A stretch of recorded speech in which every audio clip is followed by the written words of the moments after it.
আজ বেকারি স্টাইলের perfect fruit cake বাড়িতেই বানিয়ে নিলাম খুব সহজেই।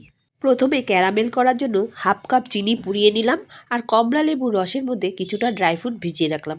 আর এদিকে একটা স্টিলের বোলের মধ্যে সমপরিমাণ চিনি সমপরিমাণ ময়দার মধ্যে কফি, গুঁড়ো দুধ, সাদা তেল আর ড্রাই ফ্রুট ভেজানো কমলা লেবুর রস, ক্যারামেল সব কিছু একসাথে দিয়ে ভালো করে আস্তে আস্তে ব্যাটারটা রেডি করে নিলাম। দেখো কেকের ব্যাটার একদম রেডি হয়ে গেছে।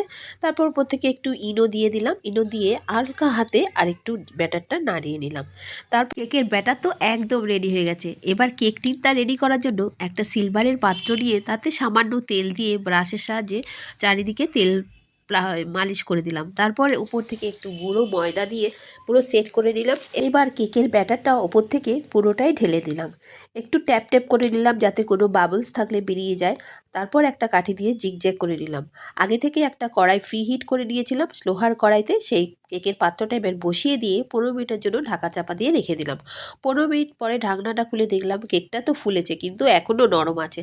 তাই আগে থেকে কাটা রাখা ড্রাই ফ্রুটগুলো উপর থেকে ছড়িয়ে দিলাম। দেখতে কিন্তু বেশ ভালোই লাগছে।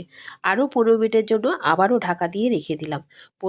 এই কেকটা বানাতে না অনেকটাই সময় লেগে গেছে। ভেবেছিলাম 15 মিনিটে হয়ে যাবে, প্রায় আধ ঘন্টার মতোই সময় লেগে গেছে। সে যাই হোক, কেক তো একদম রেডি হয়ে গেছে, কাঠি পরিষ্কার বেরিয়েছে।